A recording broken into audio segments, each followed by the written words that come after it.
Si vous nous rejoignez, merci de votre fidélité. Bienvenue, mesdames et messieurs. Voici les titres de votre journal. Le contrat de construction de la route Farana-Dabola est signé. La cérémonie a eu lieu il y a quelques jours en présence du ministre secrétaire général de la présidence. 106 km seront réalisés pour plus de 200 millions de dollars américains. Retour des migrants guinéens en provenance de la Tunisie. L'opération est mise en route par le chef de l'État, général Mamadi Doumbouya. L'État ne laissera jamais tomber un Guinéen partout où il se trouve dans le monde. On fera le point tout à l'heure dans ce journal. On ira enfin à Abidjan pour vivre la journée dédiée à la Guinée à l'occasion du FEMUA 2025. Notre pays a brillé sur scène et en dehors des scènes. Une véritable démonstration de puissance culturelle à laquelle nos envoyés spéciaux ont assisté. Voilà pour le sommaire. Bonsoir à tous. Le lundi 14 avril 2025, la salle de réunion du Petit Palais a servi de cadre à la cérémonie de signature du contrat de construction de la route Farana-Dabola. C'est le ministre secrétaire général de la présidence de la République, général Amara Kamara, qui a présidé la cérémonie. Cette route longue de 106 km sera réalisée par une entreprise espagnole pour un montant total de plus de 200 millions de dollars américains. Adjudant-chef Abakar Kamano, correspondant de la presse militaire.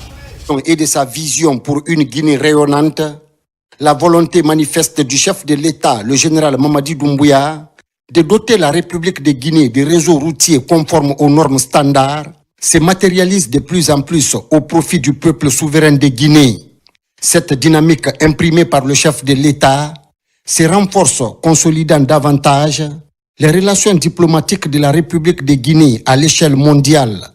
Conformément au troisième pilier du programme Simandou 2040, à savoir infrastructure, transport et technologie, ce département stratégique poursuit ses grandes actions de construction et de réhabilitation des voiries urbaines ainsi que des routes nationales du pays. Ainsi, ce lundi 14 avril 2025, le contrat pour la construction de la route Dabola-Farana a été signé avec une entreprise espagnole. Un montant de 200 millions de dollars américains sera investi pour la réalisation des travaux de cette route longue de plus de 100 km qui n'a jamais connu de bitumage. Et aujourd'hui, c'est une journée importante pour l'Espagne, ici en Guinée. Il y a une année, quand j'étais au palais de Mohamed V, on était avec monsieur le chef de cabinet et monsieur le secrétaire général, quand je présentais mes lettres de créance à monsieur le président de la République, on avait évoqué la volonté de l'Espagne de donner un nouveau souffle aux relations, surtout aussi dans le domaine économique. On a eu une relation depuis 2007 qu'on a ouvert l'ambassade qui était basée beaucoup dans le domaine migratoire. Mais on ne voulait pas se limiter à ça. On voulait accompagner aussi la Guinée dans son développement, bien sûr dans le domaine économique avec la présence de nos entreprises. Et le projet de Propaf, c'était l'un des projets, disons, le plus important pour l'Espagne. C'est pour cela qu'aujourd'hui, c'est une journée importante pour nous. Ce contrat vient s'ajouter à une longue liste d'accords déjà signés, exécutés ou en cours d'exécution par l'actuelle équipe dirigeante du département en charge des infrastructures et des travaux publics. À cette occasion solennelle, le ministre Mahamadou Diallo a exprimé sa gratitude et sa reconnaissance envers le président de la République, le général Mamadi Doumbouya, qui fait du développement de notre pays une priorité absolue. Il a également insisté sur la qualité des travaux à réaliser, ainsi que sur le strict respect des délais contractuels. Un sentiment de beaucoup de fierté. Aujourd'hui, c'est Dabola Farana qu'on vient de signer, mais je pense qu'il y a quelques semaines, c'est bien de rappeler à l'opinion publique que les gens se souviennent. On a signé ici Bissé Klima Dingirai, on a signé Mamou Farana, on a signé Mamou Labé, on a signé Boké Gawal, on a signé Kankan Kissidougou et aujourd'hui Farana Dabola. Donc c'est un total aujourd'hui d'environ 1000 km. Je pense que c'est une grande première dans l'histoire de la Guinée. On s'est engagé sur 1000 km avec des financements différents, structurants, avec des partenaires techniques et financiers qui font confiance à la Guinée. Donc je pense que tout ça, c'est à mettre à l'actif et remercier le leadership du général Mamadi Doumbouya, le président de la République, dans ses grandes ambitions qu'on est en train de matérialiser aujourd'hui. C'est un gros projet sur lequel on se réjouit. C'est 106 km pour 203 millions d'euros. C'est des projets qui viendront soulager nos populations. Et tout ça, ça concourt à la vision 2040 de Simandou. Présidé par le ministre secrétaire général de la présidence de la République, le général Amara Kamara, La cérémonie a été rehaussée par la présence d'éminentes personnalités. Parmi elles figuraient le ministre directeur du cabinet de la présidence de la République, Guiba Diakité, des membres du gouvernement, des cadres de l'administration publique guinéenne, ainsi que des représentants de la délégation de l'ambassade d'Espagne. La vision du chef de l'État, c'est de permettre de doter la Guinée d'infrastructures. Et depuis, il est en train de délivrer, mais beaucoup plus les semaines précédentes. Pourquoi spécifiquement les semaines précédentes? Un projet de route, ça demande des études. Et c'est quand les études sont finalisées, les procédures administratives sont finalisées, que des signatures se font. Et donc, il y a eu du travail acharné, abattu par l'ensemble des équipes des départements ministériels concernés. Et c'est ce qui nous permet encore une fois ce soir de nous retrouver. Dès la signature de ce contrat, on verra, comme pour les autres contrats déjà signés, à ce que les travaux se fassent dans les règles de l'art, conformément au cahier des charges. En plus des cahiers des charges, le respect des délais contractuels. Nous voulons des routes de bonne qualité, faites aussi à temps. Nous y veillerons. Et l'approche aujourd'hui que nous voulons saluer, c'est aussi l'approche d'une coopération qui est en train de donner ses fruits. La mise en œuvre de ce projet historique inscrit dans le cadre du programme Simandou 2040 contribuera à améliorer le trafic et les réseaux routiers en République de Guinée, tout en facilitant l'interconnexion des villes et localités du pays. Dans l'actualité encore, après le coup d'envoi de l'opération d'enrôlement biométrique pour 45 jours, les autorités du ministère de l'administration du territoire et de la décentralisation veulent aller vite et bien. Et pour réussir l'ensemble du processus, les associations de presse et organisations de la société civile sont mises à contribution. Objectif, renforcer le rôle de ces structures dans la mobilisation sociale autour de ce recensement biométrique. Amadou Touré, Abdul Razak Souma. Après le lancement officiel du recensement biométrique, le ministère de l'administration du territoire et de la décentralisation veut aller vite et bien pour tenir la date du 21 septembre prévue pour le référendum constitutionnel. Pour y arriver, le département implique les organisations de la société civile et les associations de presse. Objectif, sensibiliser et mobiliser les populations pour une forte adhésion à l'enrôlement biométrique prévu pour 45 jours à compter de la date de son lancement. Ce recensement n'est pas comme les autres recensements. C'est pourquoi nous avons fait une mobilisation sociale. Toutes les plateformes de la société civile sont mobilisées. Et aujourd'hui, nous sommes venus pour leur donner leurs différents chèques du trésor public pour les permettre de descendre à l'intérieur du pays. Cette cérémonie de remise des chèques à ces organisations concernées est une autre étape pour atteindre cet objectif de bonne organisation des échéances électorales. C'est un acte qui marque l'inclusion du processus déclenché à travers le général Mamadi Doumbouya, qui voudrait que tous les acteurs du pays jouent leur rôle dans le processus électoral. Il était important de mettre en place un certain nombre de procédés permettant justement au ministère de l'administration du territoire d'avoir un accès direct aux populations à travers nos différents canaux, à travers les radios et les télévisions établis sur l'ensemble du territoire. Pendant un mois et demi, plus de 6000 équipes auront pour tâche l'enrôlement de tous les Guinéens âgés de 10 ans et plus afin d'établir le registre national des personnes physiques, le RNPP, d'une part, et de l'autre, mettre en place le fichier électoral biométrique fiable et ces structures sont appelées à jouer un rôle central dans l'accomplissement de cette mission. Cet entretien, on a un problème de son. On va vous proposer cet élément et juste après, on va revenir à notre invité. Et cet élément, c'est bien sûr le retour des migrants guinéens en provenance de la Tunisie. Je le disais tout à l'heure, l'opération a repris hier avec l'arrivée d'une centaine de jeunes, de femmes et d'enfants. L'histoire derrière cette reprise est particulièrement touchante. C'est le président de la République qui a demandé de remettre le cap sur la Tunisie. Explication, Marie-Angélique Bangoura. Cette opération de rapatriement a une saveur particulière. Elle marque la reprise du pont aérien établi en faveur des compatriotes en détresse en Tunisie. Leur cri de cœur, exprimé dans des vidéos relayées sur les réseaux sociaux, est parvenu au président de la République, le général Mamadi Doumbouya. Le chef de l'État a alors donné des instructions fermes pour leur retour au bercail.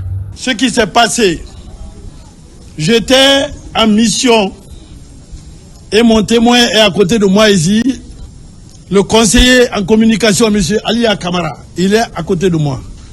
Dès que je suis descendu de l'avion à Casablanca, il était 6 heures du matin en Guinée. 6 heures du matin. Le premier appel que j'ai reçu, c'était celui du chef de l'État, le général Mamadi Doumbouya. Qu'est-ce qu'il m'a dit? Je le répète sous serment. Il m'a dit, mais monsieur le ministre, j'ai trouvé des migrants en Tunisie. J'en ai trouvé. Allez les chercher. Il dit qu'il vous a trouvé, le président. C'est lui qui vous a cherché sur le net. Il vous a vu. Il m'a appelé pour me dire, allez les chercher, ramenez-les. Vous êtes ici aujourd'hui. C'est Mamadi Doumbouya. Ce n'est ni Fagima, ni Paul, ni Pierre, ni Zaoro. C'est le général Mamadi Doumbouya qui vous a trouvé. Alors, sa priorité, ce n'est pas les routes. Sa priorité, ce n'est pas le courant. La priorité du chef de l'État, ce sont vous, les Guinéennes et les Guinéens. C'est vous. C'est à vous qu'il donne le courant. C'est à vous qu'il donne la route. C'est à vous qu'il donne l'eau. Il ne se trompe pas. Ce convoi est composé de 142 jeunes compatriotes, dont 12 femmes et 17 mineurs. Ils expriment leur reconnaissance au chef de l'État qui, depuis le début des opérations de rapatriement, a déjà permis à plus de 18 000 Guinéens de rentrer à la maison pour participer aux efforts de développement du pays. Depuis 2021, je suis parti en Tunisie, c'était en octobre. J'ai fait le retour en Guinée parce que la Tunisie, il y a trop d'agressions, il y a trop de patrouilles.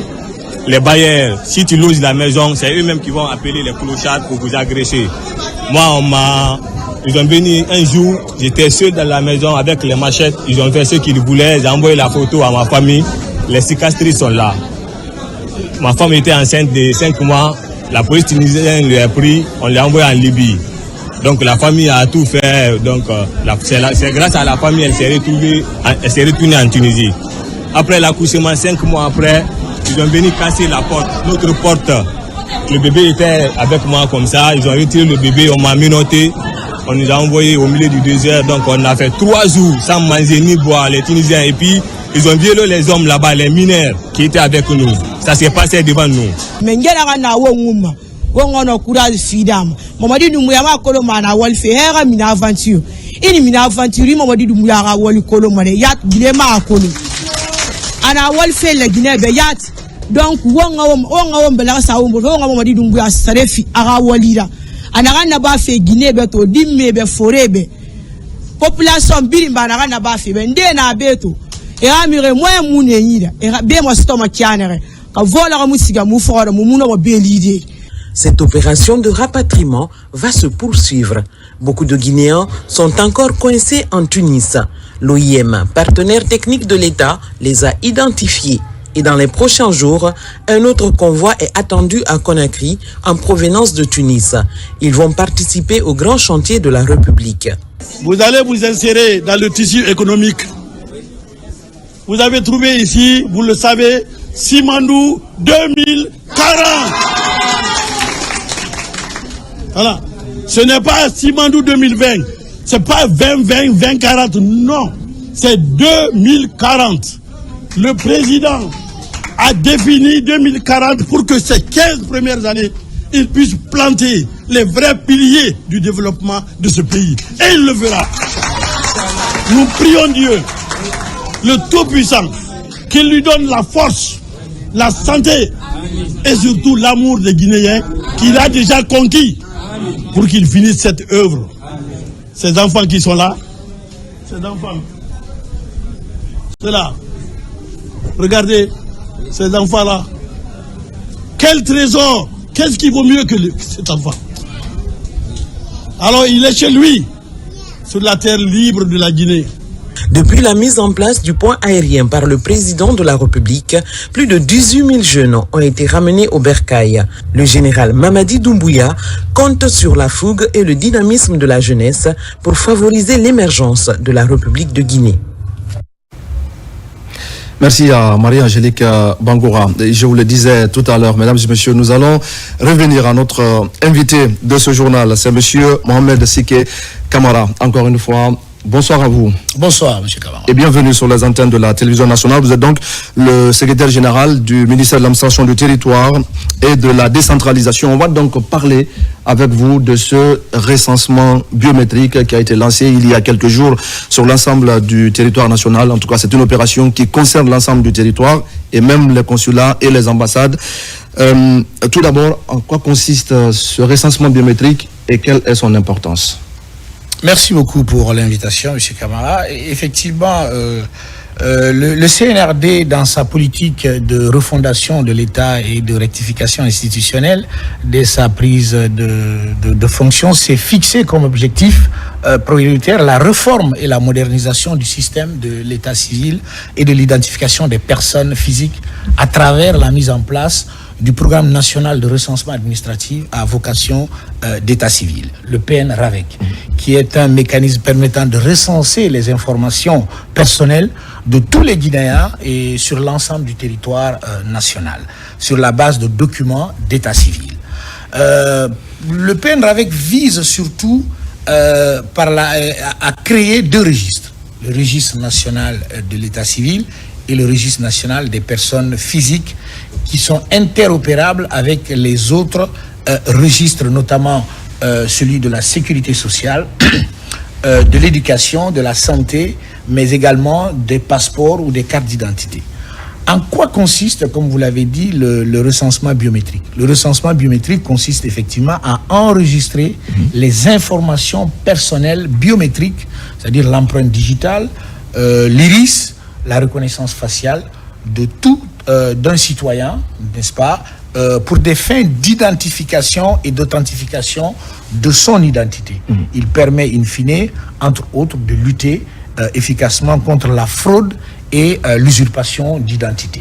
Voilà un peu comment est conçu, n'est-ce pas, ces deux fichiers qui ont pour objectif ensuite d'avoir une identité pour chaque personne, une identité fiable. Oui. Alors, ces derniers temps, on en a beaucoup entendu parler.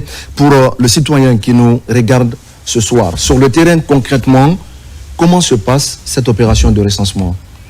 Alors, le recensement qui a débuté, comme vous le savez, le 15 avril de ce mois, aura une durée de 45 jours, donc jusqu'au 30 mai prochain, sur toute l'étendue du territoire national. Ensuite, nous aurons le recensement biométrique à l'extérieur, dans les ambassades et les consulats, à partir du 30 avril jusqu'au 20 mai. Comment cela se passe? C'est très simple. Il faut se doter, n'est-ce pas, d'un extrait de naissance, d'un jugement supplétif tenant lieu d'un extrait de naissance ou d'un certificat de nationalité. Et être âgé, n'est-ce pas, de 10 ans ou plus. Pourquoi 10 ans? Bon, nous avons préféré, disons, mettre en suspens les enfants de 0 à 10 ans pour permettre de recenser beaucoup plus de personnes, parce que l'objectif qui est recherché au bout de cette action, c'est d'avoir un fichier électoral. Donc, par la suite, le PN-RAVEC étant un système continu, nous reviendrons sur les enfants de moins de 10 ans pour pouvoir recenser et permettre à tout bon Guinéen d'obtenir un titre d'identité fiable, efficace et qui ne souffrira d'aucune contestation. Alors, pour la réalisation de cette opération, sur le terrain, quels sont les organes qui sont chargés de la mise en œuvre de ce recensement biométrique?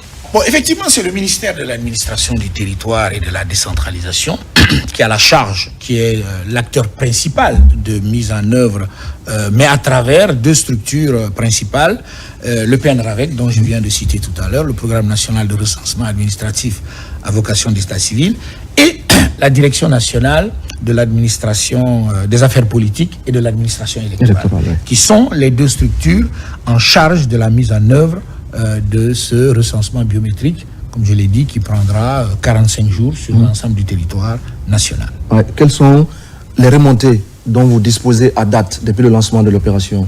Le recensement a débuté effectivement le 15 par les autorités et nous sommes actuellement dans un processus de déploiement du matériel, du kit, n'est-ce pas, sur l'ensemble du territoire national. Nous sommes dans un système de communication pour expliquer l'importance, n'est-ce pas, de ce recensement biométrique. Les remontées sont positives et nous avons 45 jours pour déployer tout le système que nous avons mis en place et nous espérons que d'ici là, tout sera mis en œuvre pour que les citoyens comprennent c'est quoi un recensement biométrique, quels sont les avantages liés à ce recensement et quels sont les désavantages quand un citoyen ne se recense pas. Puisque nous y sommes, rapidement, dites-nous, pour les citoyens, en quoi cette opération est importante, quels sont ses avantages et surtout, comme vous l'avez dit, qu'est-ce qui va se passer pour ce Guinéen qui raterait cette opération? Aujourd'hui, quand on est recensé biométriquement, on a un numéro d'identification personnelle, donc qui ne peut plus être modifié.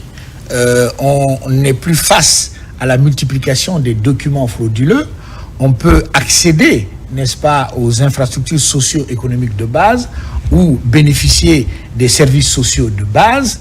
On peut avoir une identité unique, avoir une carte d'identité nationale qui est fiable, un passeport fiable et surtout pouvoir voter, n'est-ce pas, et choisir ses futurs dirigeants. Donc, à contrario, ceux qui n'auront pas la motivation d'aller se faire recenser ne bénéficieront pas de tous ces avantages dont je viens de citer. Donc, je pense que c'est le moment pour nous, Guinéens, d'aller se faire recenser, qui, recensement, nous permettra de connaître non seulement le nombre d'étrangers vivant sur notre territoire national, mais surtout, n'est-ce pas, de bénéficier d'un document unique qui est le numéro d'identification personnelle dès sa naissance jusqu'à sa fin de vie. Aucune modification ne pourra être apportée à son identité. Alors, Monsieur Camara, on va terminer par le PNRAVEC, vous en avez parlé. Ce sont des éléments qui s'imbriquent, mais à la fin, lorsque ce recensement va prendre fin, quelle va être la suite pour le PNRAVEC? Le PNRAVEC continuera. Vous savez, les faits d'état civil ne s'arrêtent jamais. De la naissance jusqu'à la mort, nous avons plusieurs faits d'état civil qui se succèdent. Donc le PNRAVEC continuera, mais quand on aura un fichier électoral, il sera définitif. Donc on ne sera plus obligé, par exemple, à chaque élection, de revoir notre fichier. Nous aurons un fichier électoral dynamique qui, à chaque événement concernant un fait d'état civil, le fichier électoral se mettra à jour.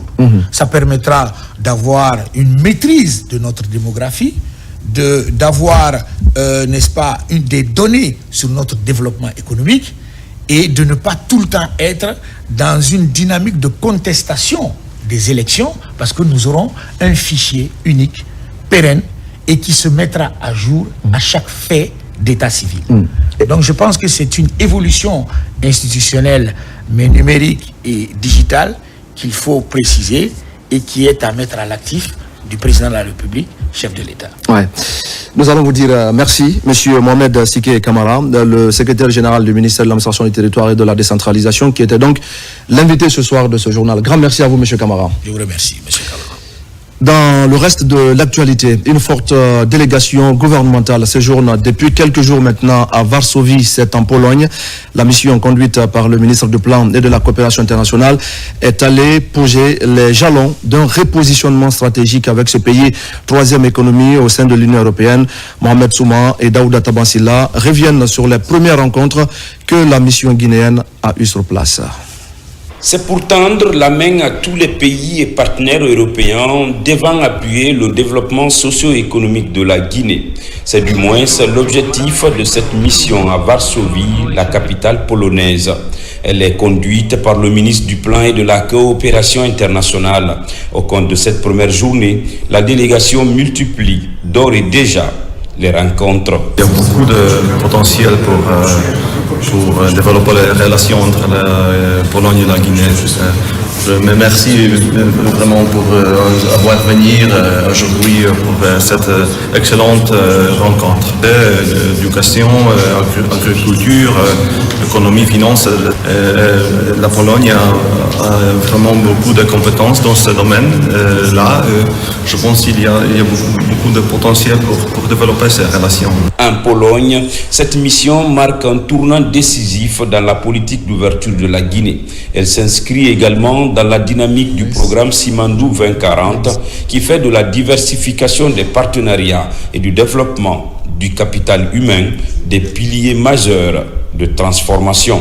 On nous a expliqué la vision du chef de l'État, le projet Simandou, le programme Simandou et d'autres projets catalyseurs de développement pour inciter les entreprises polonaises à venir en Guinée, pour concrétiser des projets. Mais ce qui est aussi important, c'est un membre influent de l'Union européenne. Donc le financement sera double des banques polonaises, mais aussi les banques de l'Union européenne. Donc, comme je l'ai dit tantôt, la Guinée en marche sous la vision éclairée du président de la République, le général Mamadi Doumbouya, mais aussi sous la direction du chef de gouvernement, M. Amadou Riba. Au compte de cette première journée de travail, le ministre Nabé et sa suite ont rencontré le directeur général de l'Agence polonaise du commerce et des investissements. Et dans le cadre du développement du capital humain, l'Institut national de statistique de Pologne accorde 50 bourses de formation au profit de jeunes Guinéens dans le cadre des statistiques. Je le disais tout à l'heure au sommaire, et nous allons parler de la 17e édition du Festival des musiques urbaines d'Anoumabo, Abidjan. La Guinée s'impose et bat le record des pays invités à cette grande manifestation culturelle. Conférences, débats, défilés de mode et gastronomie guinéenne ont marqué la journée dédiée à notre pays. Une journée historique résumée par nos envoyés spéciaux à Abidjan, Mamadou Djoumaba et Ousmane Ba. FEMUA 17 jour 3 spécialement dédié à la Guinée. Une journée riche en couleurs et en activités. Ivoiriens et Guinéens tous en textile made in Guinée, comme pour célébrer la Guinée dans toute sa grandeur sur la terre ivoirienne. Les festivités démarrent par une conférence de presse animée par le ministre Moussa Moïse Silla et le commissaire général du FEMUA Salif Traoré à Salfo. Face aux médias et au public, ils ont relevé les points forts dont la Guinée a fait montre. Une première à ce festival. Ce plateau que j'ai partagé avec mon frère Assalfo, commissaire général du FEMUA, avait pour objectif d'expliquer un peu les objectifs de la désignation de la Guinée comme le pays invité d'honneur du FEMUA 17. Expliquer que nous sommes porteurs d'un message du président de la République, le général Mamadi Doumbouya, qui a accepté cette désignation, qui a mis les moyens pour nous accompagner. Vous voyez, nous sommes ici avec plus de 300 personnes, des artistes, des anciens ministres, des cadres de différents départements, pour porter ce message de paix, d'unité et d'appel au vrai panafricanisme à l'endroit du peuple ivoirien, mais également de la communauté internationale. La conférence de presse est suivie d'un panel de la directrice générale de l'ONT sur le potentiel touristique guinéen. Puis, place à l'ambiance, marquée par des prestations des Guinness des records guinéens, suivies d'un défilé de stylistes modélistes. Une célébration du textile du pays invité d'honneur. Avec des costumes, des personnages incarnant les rois et résistants africains ont aussi fait leur démonstration. C'est un sentiment de fierté qui nous anime d'avoir été invité par le ministère et de faire partie de cette délégation qui se révèle à la Côte d'Ivoire et au monde à travers vraiment la force de sa culture. La culture qui doit être une puissance qui permettra à la Guinée de revenir en toute quiétude dans le monde divers de la grande culture universelle. Façon, on a ce sentiment de fierté d'être Guinéen aujourd'hui. Façon, tous les autres pays nous envient. On a vu ici des collègues du Sénégal, de la Côte d'Ivoire qui sont en train de dire non, il faut qu'on se rapproche de nos ministères pour essayer de voir comment ça se fait. La Guinée est en train de faire ça et ça. Mais c'est parce que notre président a une volonté. Il a une vision. Dans la convivialité, la délégation mixte, nouveaux et anciens ministres, s'offre le plaisir sur le podium. Cette journée dédiée à la Guinée s'achève par la dégustation des mets de la gastronomie guinéenne dans toute sa diversité. Et de Abidjan, direction Osaka, au Japon. C'est là que se tient depuis près d'une semaine maintenant l'exposition universelle 2025. La Guinée prépare ici aussi la journée qui lui est dédiée et qui est prévue pour se tenir le 10 juin prochain. En attendant, l'Agence guinéenne de promotion des exportations échange sur le site avec certains pays. C'est pour voir dans quelle mesure pallier les insuffisances qui freinent leurs ambitions de développement socio-économique et partager des expériences pour des solutions pérennes. Envoyé spécial à Osaka, Karim Kamara. Chaque jour, la ville d'Osaka s'éveille vrambissante. Des mouvements rapides de rotation sont orientés vers l'île artificielle de Yumeshima, appelée encore île des rêves. Une ville dans la ville où tous les intérêts sont concentrés sur l'exposition universelle. Ici, l'innovation des uns et des autres rivalise. En l'espace de 5 jours, le stand de la Guinée a reçu environ 5000 visiteurs. Mes remerciements au président Mamadi Doumbouya et au président général Assimi Goïta, deux présidents visionnaires qui sont en train aujourd'hui de faire la promotion de leur pays et inculquer à la jeunesse et à l'ensemble de l'Afrique cette marque de confiance en soi. Et nos visiteurs sont beaucoup plus impressionnés par le programme Simandou, vu la transformation économique et sociale que ça va donner ici aux Guinéens. En dehors de ça aussi, nos visiteurs sont beaucoup plus impressionnés par l'arbre à palabre, conformément au sous-thème que nous avons choisi. Dans la foulée, l'Agence guinéenne de promotion des exportations entreprend une démarche qui vise à explorer des pistes de futurs partenariats. Plusieurs stands sont visités et les échanges d'expériences portent sur des sujets comme l'agriculture, l'environnement à travers la protection des ressources naturelles ou encore le tourisme.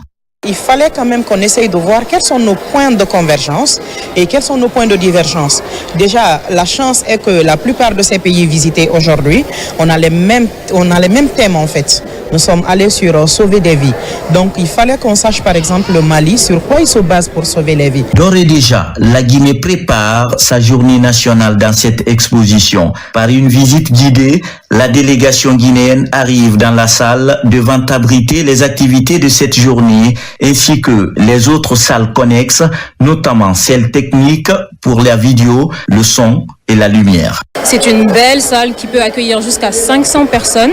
Nous avons 3 écrans où nous pourrons diffuser les vidéos que nous voulons. Nous avons une grande scène où nous pourrons organiser un spectacle culturel. La salle répond parfaitement aux attentes de la Guinée. Dans l'exposition universelle d'Osaka, le 10 juin 2025 est la date prévue pour la journée dédiée à la Guinée. Laquelle journée, le ministère du Commerce, Industrie et PME déclinera l'agenda lié à tous ces programmes de transformation socio-économique, suivi de spectacles culturels.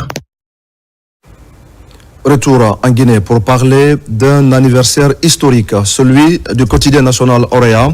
Depuis 64 ans, en effet, ce journal accompagne l'histoire de la Guinée en tant qu'outil d'information et de formation citoyenne. Aujourd'hui, le quotidien national Orea connaît un nouvel essor avec la rénovation de son siège et sa transition vers des plateformes numériques. Plusieurs anciens collaborateurs sont honorés et des archives exposées à l'occasion de cet anniversaire. Fodé Alpha Kamara.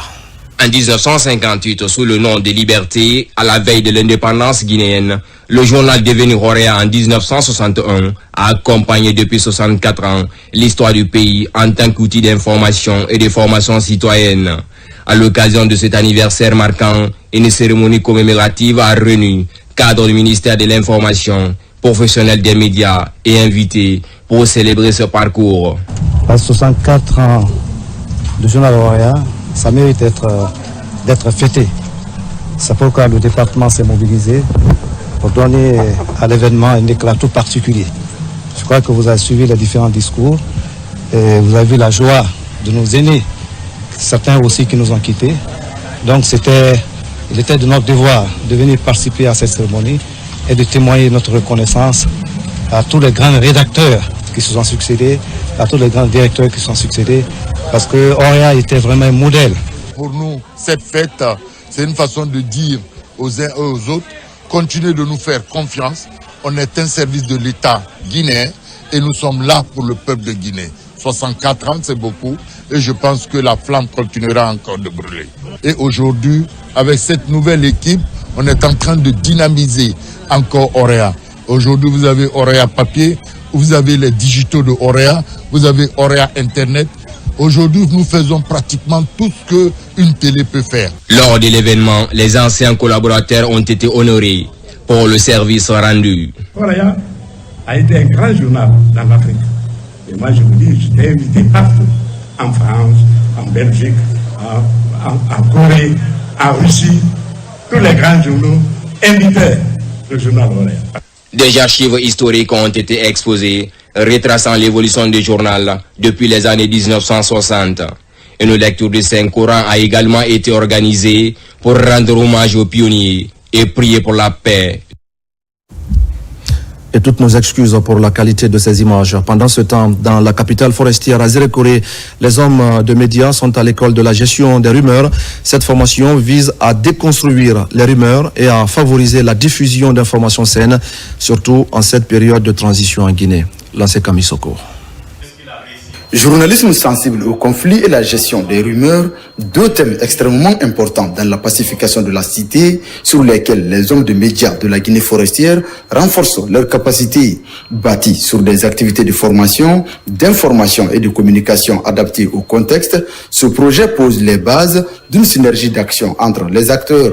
Invite vous est donc faite, les professionnels que vous êtes, pour impulser une action concertée et cohérente visant à déconstruire les rumeurs et à véhiculer les bonnes informations dans un élan patriotique et au regard des enjeux électoraux qui s'annoncent. Cette formation va permettre aux journalistes de savoir comment se comporter lorsqu'il y a une crise, un conflit qui éclate. Et c'est pour cela que nous allons parler de l'éthique ou du journalisme en situation de conflit. Financée par l'ambassade des États-Unis en Guinée, cette initiative conduite par Tolkim Drom Sidio couvre les préfectures de Kissidougou, Gekedou, Massanta, Zerekore, Beila et Lola pour une durée de 12 mois. Ce projet intitulé Nani Nani, mis en œuvre par le Tolkim Drom Studio et l'organisation internationale ELVA, vise à soutenir la gestion des rumeurs, la diffusion des informations fiables et le renforcement de la cohésion sociale en Guinée. Au nom de M. le gouverneur de la région de Zerekore et à mon nom propre, mes sincères remerciements à l'ambassade des États-Unis pour son appui constant à la promotion de la paix, de la liberté d'expression et du professionnalisme des médias dans notre pays. Dans un contexte guinéen marqué par l'avènement des échéances électorales, il est donc important de rappeler aux hommes de médias le rôle qui leur est dévolu dans l'établissement d'une cité pacifique.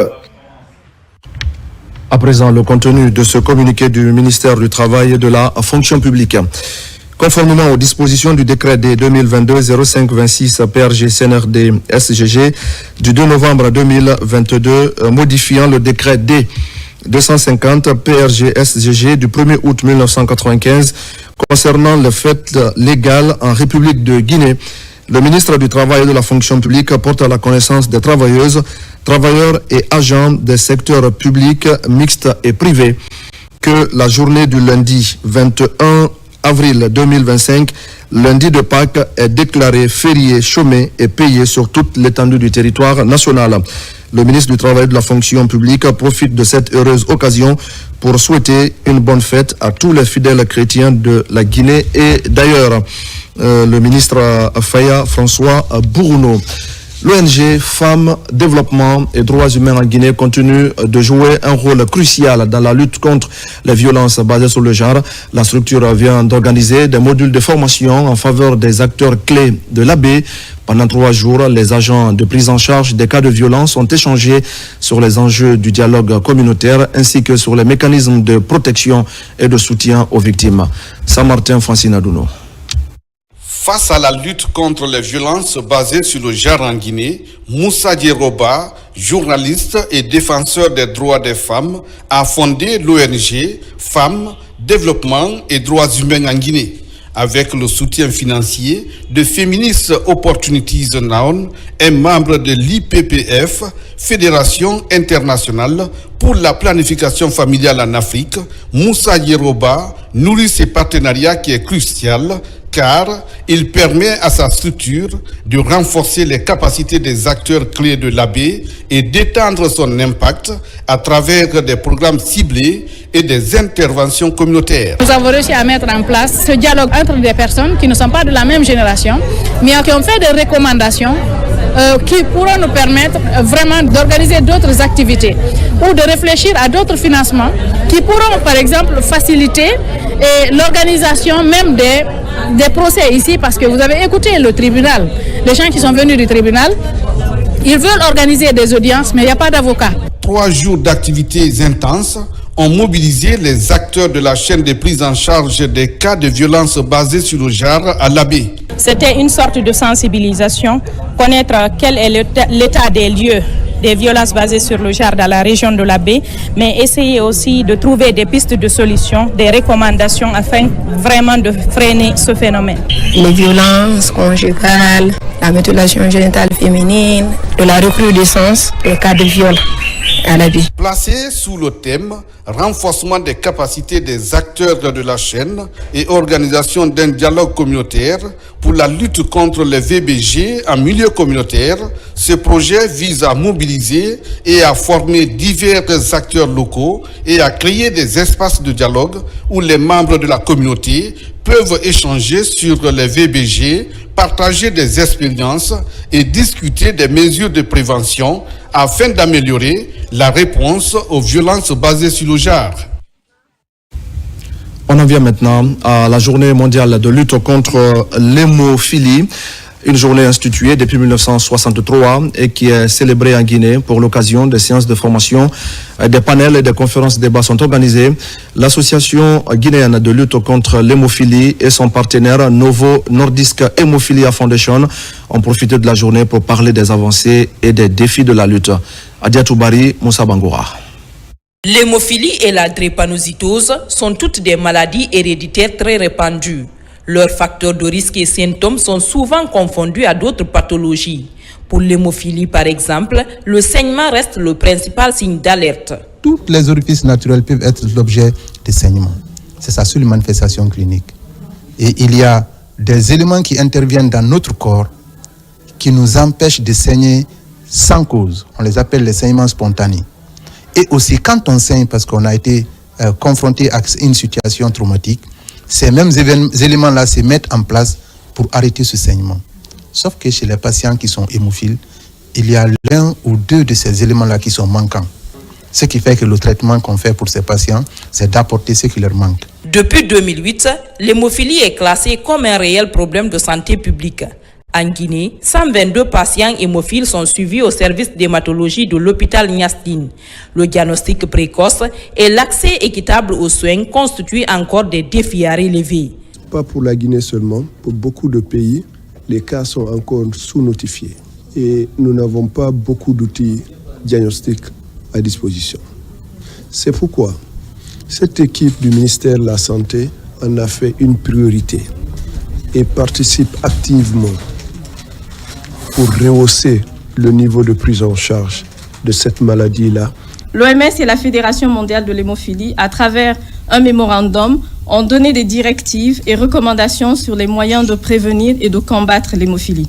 Il s'agit entre autres la mise en place de programmes nationaux de prise en charge de l'hémophilie, l'intensification des activités de sensibilisation et de dépistage. À l'occasion de la célébration de la Journée mondiale de lutte contre l'hémophilie, une série de formations est faite pour une remise à niveau du personnel soignant. Faute d'un traitement adéquat, ces enfants, ces jeunes et ces adultes sont souvent condamnés à une vie d'isolement, de stigmatisation et dans certains cas à une mort prématurée. Aujourd'hui, aucune prévalence nationale de l'hémophilie n'est disponible, mais les acteurs impliqués dans la lutte mettent en avant la prévention par la promotion des examens prénuptiaux.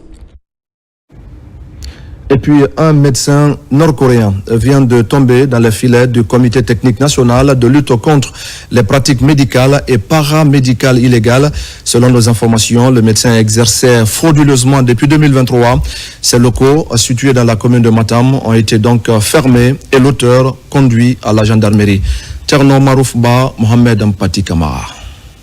À la commune de Matam, dans leur mission d'identification et de fermeture des cliniques ne répondant pas aux normes, les inspecteurs du comité technique national tombent sur un nouveau cas.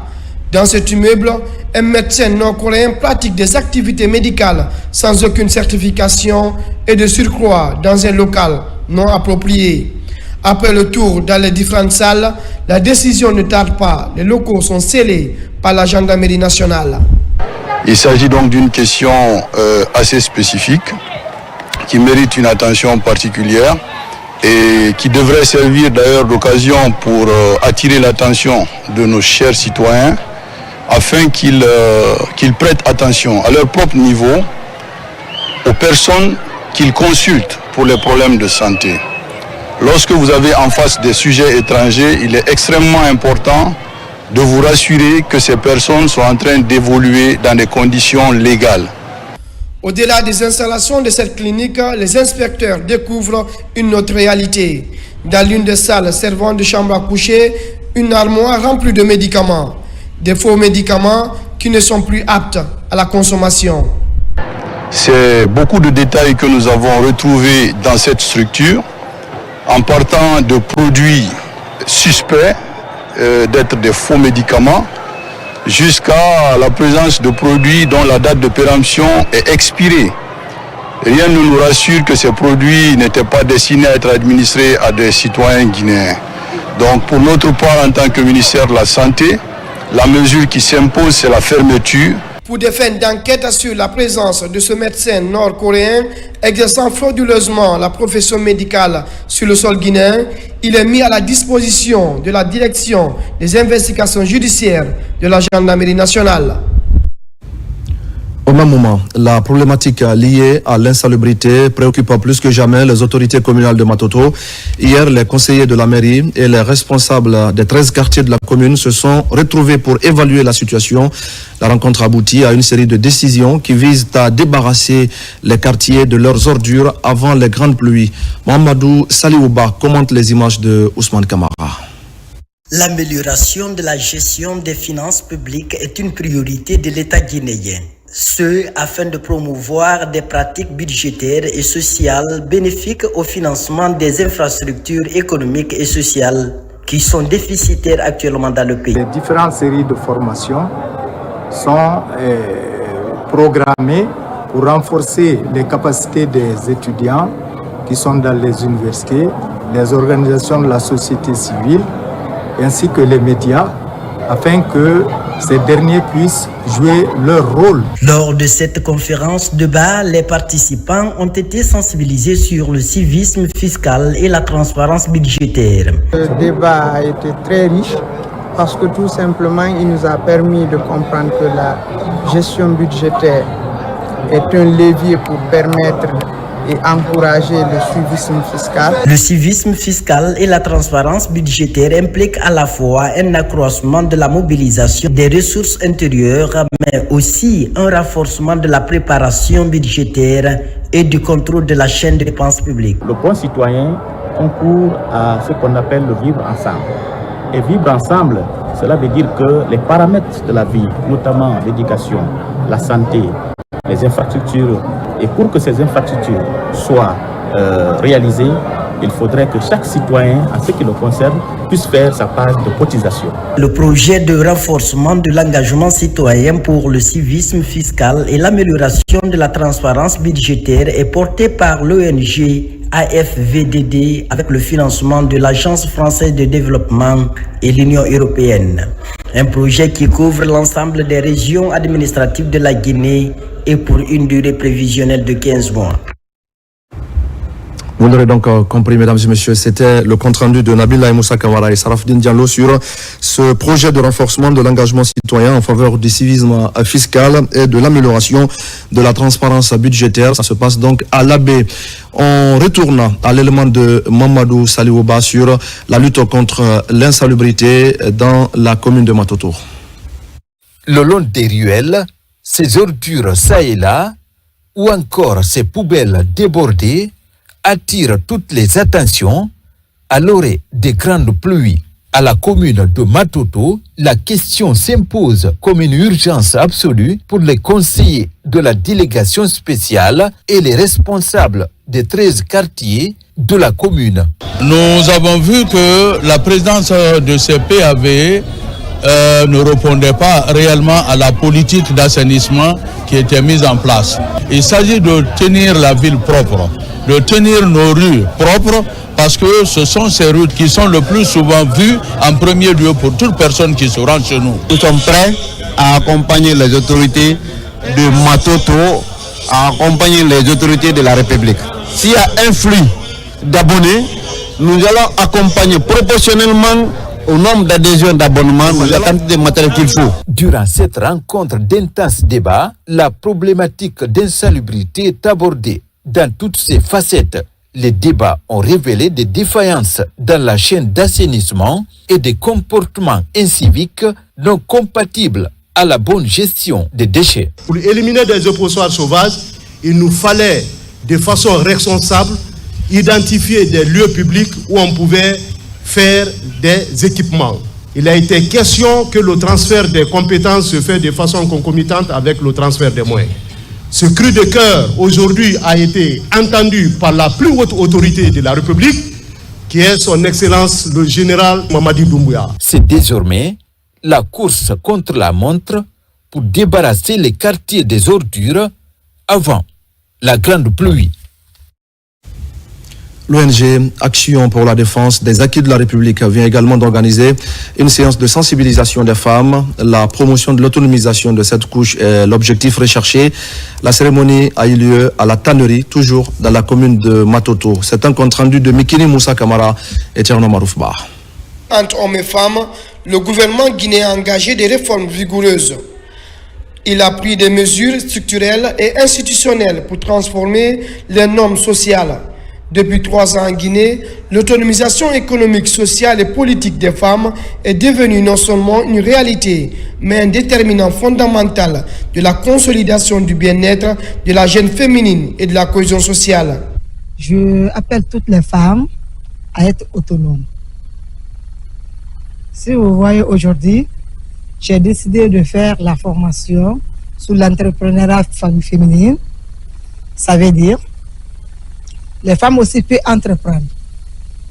Rester à la maison, attendre l'aide des hommes n'est pas la solution. Donc j'appelle toutes les femmes du monde, principalement dans mon pays, la Guinée, de se lever, entreprendre, être indépendants de eux-mêmes. C'est dans cette lancée qu'on a une fois organisé un mouvement d'assainissement dans lequel on a motivé les femmes du marché, qui sont généralement des femmes analphabètes, pour qu'elles soient avec nous et à long terme les initier à des activités qui vont les permettre d'être autonomes. La structure décide de renforcer les capacités socio-économiques des femmes à travers la formation de plusieurs d'entre elles à la gestion financière, coopérative et au leadership. Il est extrêmement important que l'estime de soi soit renforcée d'abord chez les femmes. Et ensuite, qu'elles comprennent c'est quoi l'entrepreneuriat féminin. Il y en a qui pensent, entre guillemets, que l'entrepreneuriat, c'est seulement avoir une grande société de renommée internationale. En outre, plusieurs groupements féminins de la capitale ont reçu des cours d'alphabétisation afin de promouvoir l'émancipation et le droit de la dite couche. Lancement officiel d'une nouvelle entreprise panafricaine de digitalisation en Guinée. La société Merakitech Guinée a pour objectif la transformation digitale des entreprises, mais aussi la formation des femmes et des jeunes sur les métiers du numérique. On fait le point avec Ali Badara Kondé. C'est parti avec le lancement officiel de la nouvelle entreprise panafricaine de digitalisation en Guinée dénommée Merakitech Guinée. Elle se fixe pour ambition d'accélérer la transformation digitale des entreprises africaines grâce à des solutions innovantes, accessibles et adaptées à leur réalité.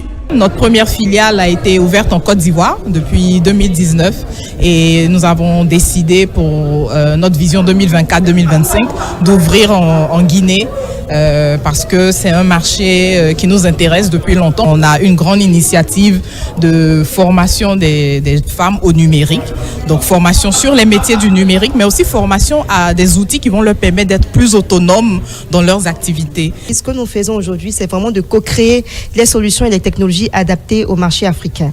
Alors, aussi en termes de transformation digitale, nous intervenons dans le développement des solutions et bien évidemment dans du marketing digital aussi. Merakitech Guinée, c'est aussi la transformation digitale des entreprises en Guinée. Elle envisage de participer à la formation des femmes et des jeunes sur les métiers du numérique. On est très content de voir que justement un jeune cabinet a pu développer des solutions on va dire africaines, parce qu'à la fin de la journée, même si les applications que nous utilisons sont de l'extérieur, ce sont des applications, mais des produits qui sont développés par un cabinet africain. Cette entreprise panafricaine met à la disposition de ses consommateurs des produits comme le logiciel de gestion des établissements scolaires, une plateforme 360 de gestion des clients pour ne citer que ceci. Dans l'actualité encore, après les premières marches pour la paix dans les régions du pays, la synergie GMD 25 et tous les mouvements affiliés viennent de se retrouver. Ils ont dressé le bilan des activités déjà réalisées et échangé sur les projets en cours. Leur objectif est de mieux accompagner les actions de développement initiées par le chef de l'État, général Mamadi Doumbouya. Bakari Bamba Kondé. La coordination générale de la synergie GMD 25 a tenu une rencontre avec tous ces mouvements de soutien au président de la République. Cette réunion qui s'est déroulée à son siège a regroupé les représentants de diverses organisations, associations et mouvements citoyens engagés à accompagner la vision du général Mamadi Doumbouya. L'objectif était de faire le point sur les activités réalisées et se pencher sur les perspectives pour renforcer la synergie. La synergie est une plateforme fédératrice qui met l'ensemble des mouvements de soutien, les intégrer dans un projet global de mobilisation et de sensibilisation pour que cela puisse réussir partout en République de Guinée. Au cours de cette rencontre, plusieurs mouvements ont présenté un bilan détaillé des initiatives qu'ils ont mises en œuvre pour soutenir le président. Nous avons d'autres activités parce que la synergie, elle est nationale. Nous avons Mamou, Mandiana, et pourquoi pas le 19, la commune de Kaloum doit recevoir l'homme de destin, celui qui a l'amour pour sa patrie, l'expression même du patriotisme. Je veux nommer le général Mamadi Doumbouya. C'est la population de Massantan qui m'a mandaté de venir représenter Massantan et prouver à général Mamadi Doumbouya que nous sommes pour lui. La Guinée est pour le général Mamadi Doumbouya. Les mouvements présents ont convenu de mettre en place un plan d'action commun basé sur les campagnes visant à sensibiliser la population sur les réalisations du CNRD et à mobiliser le soutien autour des projets futurs. Un mot de sport avec cette semaine de formation et de détection des jeunes basketteurs. L'initiative est soutenue par la Fédération guinéenne de basketball avec pour objectif de contribuer à développer les compétences sportives des talents et à promouvoir cette discipline dans notre pays. Plusieurs jeunes ont été retenus et devront donc poursuivre des séries de stages pratiques. Ablaye Diallo.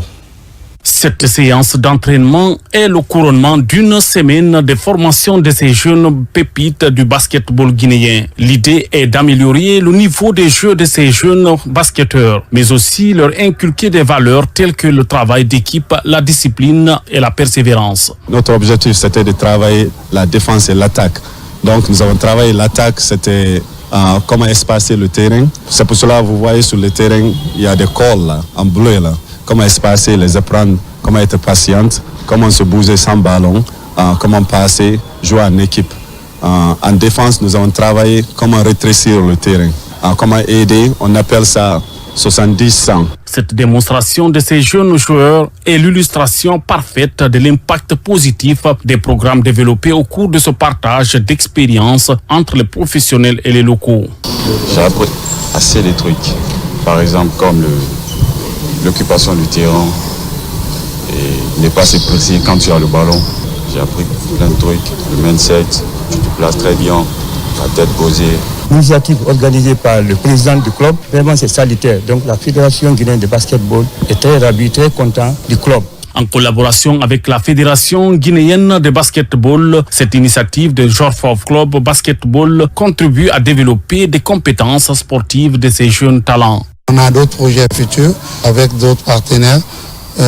Pourquoi ne pas aller vers la construction d'une école de basketball en Guinée, qui sera une première au niveau de la sous-région. Nous, notre vision est basée sur l'international. À l'issue de plusieurs jours d'activité, 20 jeunes basketteurs sont sélectionnés pour cette année et 9 pour l'année prochaine. Ils devraient poursuivre des séries de stages pratiques ici pour certains et aux États-Unis d'Amérique pour d'autres.